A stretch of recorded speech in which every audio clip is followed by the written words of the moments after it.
María, Madre de Dios, ruega por nosotros los pecadores, ahora y en la hora de nuestra muerte. Amén.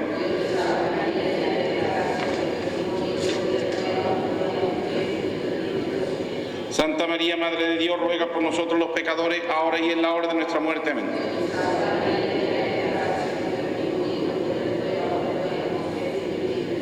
Santa María, Madre de Dios, ruega por nosotros los pecadores, ahora y en la hora de nuestra muerte. Amén.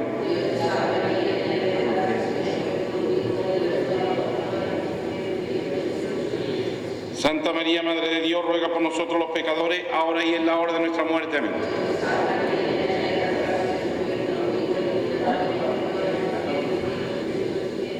Santa María, Madre de Dios, ruega por nosotros los pecadores, ahora y en la hora de nuestra muerte. Amén.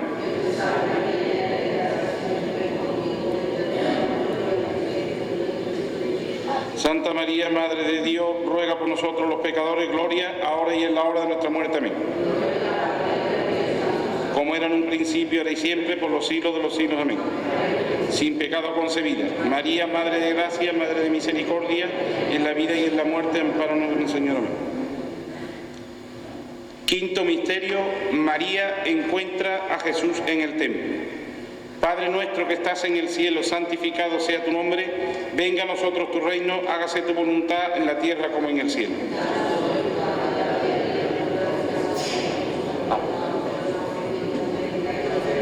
Que quitas el pecado del mundo, ten piedad de nosotros. Ruega por nosotros, Santa Madre de Dios, para que seamos dignos de alcanzar y usar la promesa de nuestro Señor Jesucristo.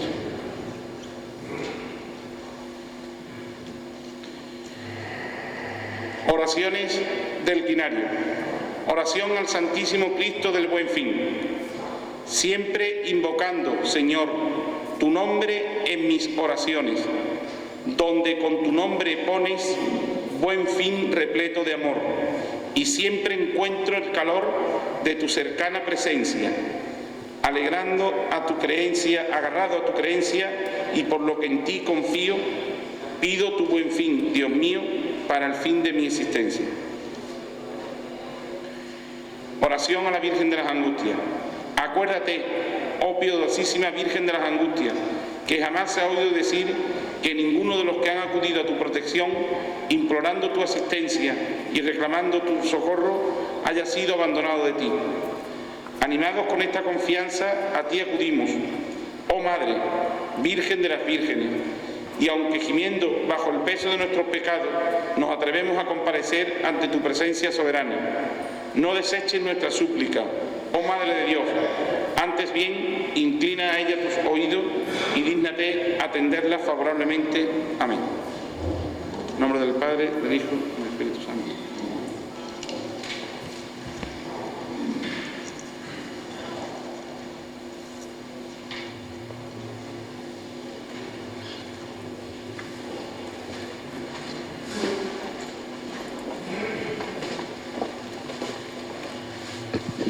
Canto de entrada, el número 32.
Unido en una canción, vive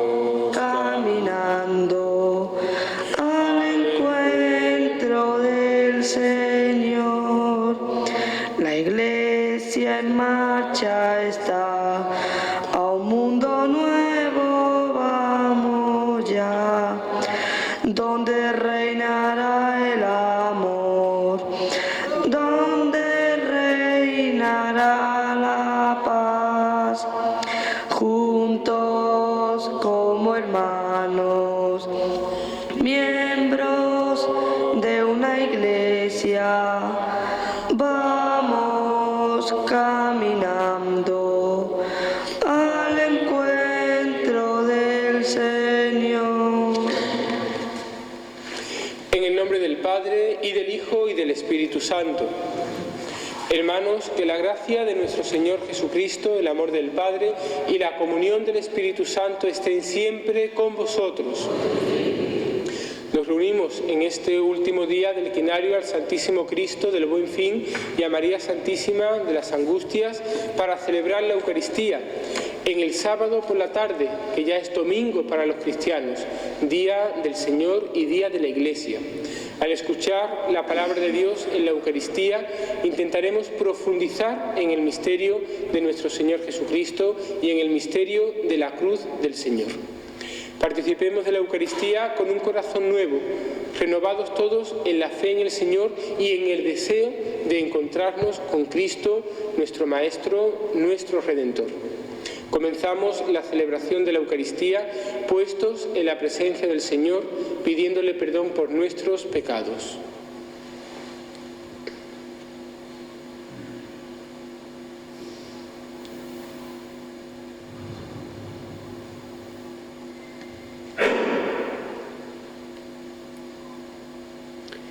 Yo confieso ante Dios Todopoderoso y ante vosotros, hermanos, que he pecado mucho de pensamiento, palabra, obra y omisión. Por mi culpa, por mi gran culpa. Por eso ruego a Santa María, siempre Virgen, a los ángeles y a los santos, y a vosotros, hermanos, que intercedáis por mí ante Dios nuestro Señor. Dios Todopoderoso tenga misericordia de nosotros, perdone nuestros pecados y nos lleve a la vida eterna. Señor, ten piedad. Cristo, ten piedad. Cristo, ten piedad. Señor, ten piedad. Señor, ten piedad. Oremos.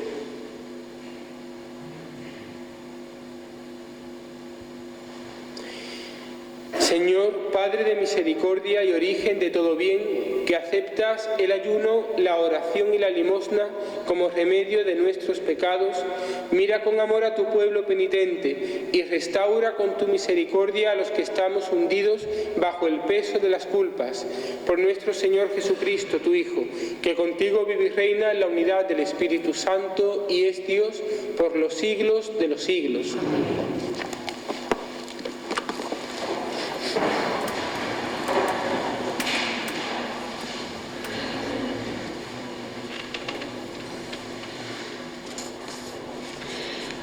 Lectura del libro del Éxodo. En aquellos días el Señor pronunció las siguientes palabras: Yo soy el Señor, tu Dios, que te saqué de Egipto, de la esclavitud. No tendrás otros dioses frente a mí. No pronunciarás el nombre del Señor, tu Dios, en falso, porque no dejarás el Señor impune a quien pronuncie su nombre en falso. Fíjate en el sábado para santificarlo. Honra a tu padre y a tu madre. Así prolongarás tus días en la tierra que el Señor tu Dios te va a dar. No matarás, no cometerás adulterio, no robarás, no darás testimonio falso contra tu prójimo, no codiciarás los bienes de tu prójimo, no codiciarás la mujer de tu prójimo, ni su esclavo, ni su esclava, ni su buey, ni su asno, ni nada que sea de él. Palabra de Dios. Salmo responsorial. Señor, tú tienes palabra de vida eterna. Señor, tú tienes palabra. La ley del Señor es perfecta y es descanso del alma. El preceptor del Señor es fiel e instruye al ignorante. Señor, tú tienes palabra de vida eterna. Los mandatos del Señor son rectos y alegran el corazón. La norma del Señor es límpida y da luz a los ojos. Señor, tú tienes palabra de vida eterna. La voluntad del Señor es pura y eternamente estable. Los mandamientos del Señor son verdaderos y enteramente justos. Señor, tú tienes palabra de vida eterna. más precioso que el oro, más que el oro fino, más dulce que la miel, de un panal que destila. Señor, tú tienes palabra de vida eterna. Segunda lectura. Lectura de la primera carta del apóstol San Pablo a los Corintios. Hermanos, los judíos existen signos, los griegos buscan sabiduría, pero nosotros predicamos a Cristo crucificado, escándalo para los judíos, necedad para los gentiles, pero para los llamados judíos o griegos, un Mesías que es fuerza de Dios y sabiduría de Dios. Pues lo necio de Dios es más sabio que los hombres, y lo débil de Dios es más fuerte que los hombres. Palabra de Dios. Te alabamos, Señor.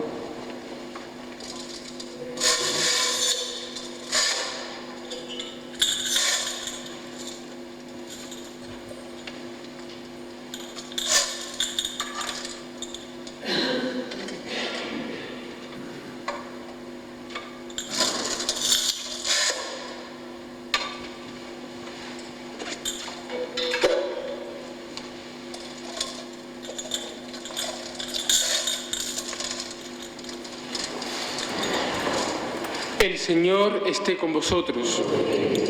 Lectura del Santo Evangelio según San Juan.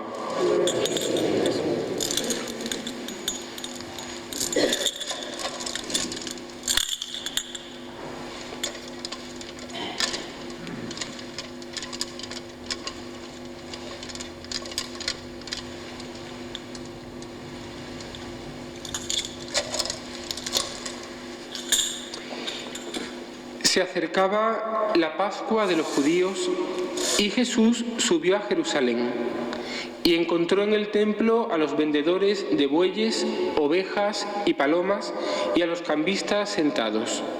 Y haciendo un azote de cordeles, los echó a todos del templo, ovejas y bueyes, y a los cambistas les esparció las monedas y les volcó las mesas.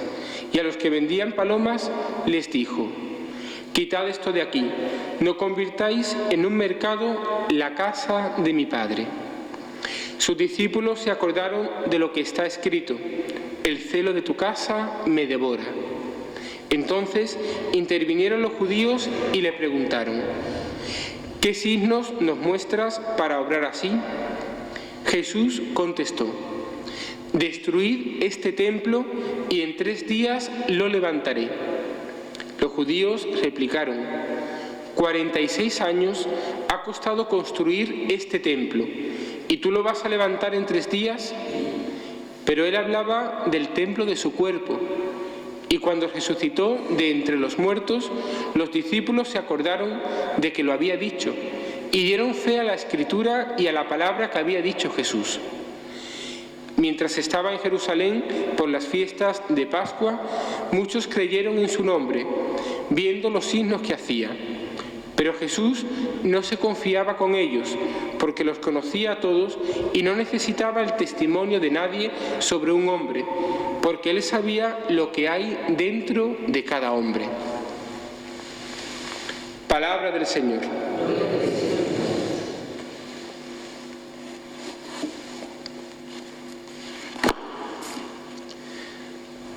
Hermana mayor y Junta de Gobierno de la Real, Ilustre, Fervorosa y muy antigua Hermandad de Santiago Apóstol y Cofradía de Nazarenos del Santísimo Cristo del Buen Fin, María Santísima de las Angustias y San Juan Evangelista.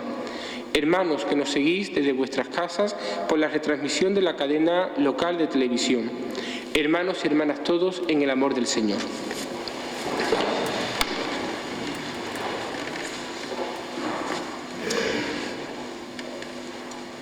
En este último día del quinario al Santísimo Cristo del Buen Fin y a María Santísima de las Angustias, los titulares de vuestra Hermandad de Santiago, volvemos de nuevo nuestra vista y nuestro corazón al Calvario. En estos días atrás hemos ido intentando desgranar qué significa el misterio de la cruz de nuestro Señor Jesucristo. El misterio de María al pie de la cruz como modelo de fe ferviente en ese misterio, en ese trance de dolor y de sufrimiento. Y también el misterio de la presencia de Juan, el evangelista, al lado de la cruz, que es símbolo de toda la Iglesia entera que persevera fiel en el cumplimiento de la palabra de Dios. Y hoy nos llega una palabra que es realmente esclarecedora. La hemos encontrado en la segunda lectura que se ha proclamado de la primera carta del apóstol San Pablo a los Corintios, cuando el apóstol dice: nosotros, los cristianos, predicamos a Cristo y Cristo crucificado. Fijaos bien, ese es el centro de nuestra fe, Jesucristo. No existe nada más importante que nuestro Señor Jesucristo y su predicación, que nos revela a Dios nuestro Padre.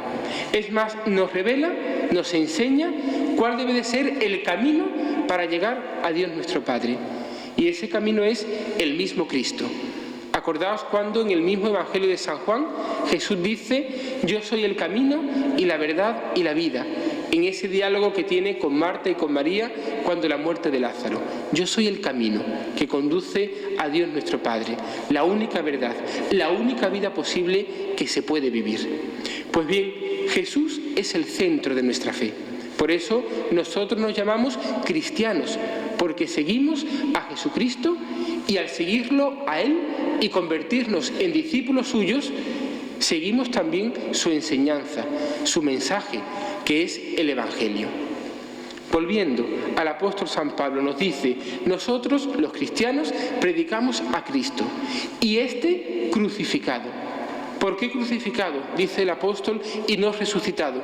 Pues porque la resurrección y la crucifixión de nuestro Señor Jesucristo van de la mano. Son como las dos caras de una misma moneda. No podemos concebir solamente a Cristo crucificado y olvidarnos de su resurrección, porque entonces estaríamos reduciendo a Jesús a un simple personaje histórico. ¿Cuántas personas buenas en la historia de la humanidad han hecho el bien por los demás y han muerto, como todos los hombres? Pues muchísimas personas. Pero Jesucristo no solamente murió, sino que resucitó. Por eso el misterio de Jesucristo es que Él murió y resucitó. Y en esa resurrección ha abierto de par en par las puertas del reino de los cielos a todos aquellos que nos hemos adherido, nos hemos pegado a su enseñanza, a su evangelio, a su persona, e intentamos en el día a día de nuestra vida vivir como vivió nuestro Señor Jesucristo, imitándolo en las actitudes fundamentales de su vida. Pero fijaos lo que añade el apóstol San Pablo: nosotros predicamos a Cristo y este crucificado, escándalo para los judíos. ¿Por qué un escándalo para los judíos? Porque los judíos no podían ni imaginarse que aquel a quien habían crucificado, aquel a quien habían tratado como un auténtico malhechor, como un peligro público, pudiera ser el Mesías esperado, el Salvador esperado. Entonces nos surge a nosotros también una pregunta. Cuando nosotros miramos al Santísimo Cristo del Buen Fin, a Cristo clavado en la cruz, reconocemos en Él ¿qué? ¿Un hombre fracasado que muere ajusticiado a causa de sus torpezas? ¿A un hombre que ha fallado en su intento de salvar a la humanidad? ¿O verdaderamente reconocemos en el crucificado a Jesucristo, nuestro Señor, el único que nos salva, el único Redentor y Mesías? ¿Reconocemos de verdad en la persona de Jesús, muerto en la cruz, clavado en el madero, al único Salvador universal de toda la humanidad entera? Y continúa el apóstol diciendo: escándalo para los judíos, necedad para los gentiles. Es decir, un absurdo para todo el mundo pagano, porque el mundo pagano de entonces, tanto la cultura griega como la cultura romana, no podían concebir que un Dios se hiciera hombre, y que al hacerse hombre y someterse en todas las leyes de la naturaleza humana, menos en el pecado, aquel hombre pudiera acabar clavado en la cruz. En cambio nosotros, que reconocemos en Jesús tanto a un hombre como a Dios en la misma persona, Jesús, Dios y hombre verdadero, reconocemos en el crucificado verdaderamente a Dios, hecho hombre clavado en la cruz. Y volvemos al misterio de la cruz que hemos hecho estos días atrás. El misterio de la cruz se reduce a una sola palabra: amor. Es el misterio del gran amor de Dios a los hombres. Y vuelvo a repetir lo que ya dije por su importancia. Tanto nos ama Dios que ha dado la vida por cada uno de nosotros. Perdonadme que lo diga, que somos unos cretinos, es decir, que no somos fieles a Dios, que no cumplimos su palabra, que no somos capaces de devolver a Dios y al prójimo, al hermano, todo el amor que le debemos, que no le damos a Dios la reverencia y el respeto que merece. Y aún a pesar de todo ello, Cristo vuelve a morir en cada Eucaristía por ti y por mí, que soy un auténtico cretino. Se puede decir más alto, ¿verdad? Pero no con mayor claridad. Cristo te ama tanto que vuelve a entregar la vida por ti. ¿Y tú qué haces a cambio del Señor? El misterio del amor de Dios es realmente curioso, porque lo único que nos pide Dios es que le amemos sencillamente. ¿Y cómo se ama a Dios? ¿Y cómo se ama al prójimo? Pues mirad, lo hemos escuchado en la primera lectura del libro del Éxodo. Hemos escuchado los 10 mandamientos, el decálogo. Ese es el camino para amar a Dios, viviendo los 10 mandamientos día tras día en nuestra vida. Y ya sabemos que los 10 mandamientos se reducen, o se resumen, mejor dicho, en el mandamiento nuevo que Jesucristo dio a sus discípulos y a todos nosotros: amaos los unos a los otros como yo os he amado. Pero no se puede amar al prójimo si se mata, si se roba, si se calumnia, si se envidia, etc. No se puede amar a Dios ni al prójimo si no se cumple al 100% los mandamientos. ¿Alguno de nosotros podría decir en este momento que cumple los mandamientos de Dios al 100%, con autenticidad y con veracidad en su vida? Estoy convencido que, salvo algún niño, ninguno de nosotros podríamos decir eso con sinceridad de corazón. ¿Qué hacemos entonces? Pues mirad, los cristianos creemos en el perdón de Dios. Y el perdón de Dios, hay una vía segura por donde nos llega. Ya sabéis todos cuál es: el sacramento de la reconciliación, o también llamado sacramento de la penitencia, la confesión, dicho coloquialmente. Mirad, muchos cristianos piensan que la confesión ha pasado de moda, que ya no hace falta confesarse porque uno se confiesa directamente con Dios. Aquí se dan dos graves errores. En primer lugar, pensar que Dios se ha cansado y se ha olvidado de perdonarnos. Y eso es completamente falso, porque el amor de Dios es tan grande que por mucho que caigamos 1000 veces en la misma piedra, que tropecemos siempre con el mismo pecado, 1000 veces Dios nos ama, porque el amor de Dios es inmensamente mayor que mi pecado. Y en segundo lugar, olvidarme de que la Iglesia es mediación de Dios. El puente entre Dios y el hombre es la Iglesia. Ya decíamos estos días atrás que es una gran familia. Pues en esta gran familia tiene como mayor tesoro la palabra de Dios y los sacramentos. Y uno de los 7 sacramentos es la reconciliación. Yo siempre digo que el perdón de Dios es absoluto olvido del pecado. Si una persona se confiesa por decir un pecado de los más graves, de haber asesinado a alguien, si esa persona está arrepentida y el sacerdote en el nombre de Cristo le da la absolución, en ese momento a Dios se le olvida ese pecado para toda la eternidad entera. Fijaos qué fuerza tan grande la de este sacramento, qué regalo tan inmenso el que Dios nos ha hecho. Y además, en el sacramento se recibe la gracia, la ayuda para cambiar de vida, para cambiar de actitudes y no volver a caer en el pecado de ninguna clase. ¿Cuántas veces los cristianos pasamos una semana, 2 semanas, un mes, 2 meses, un año, 2 años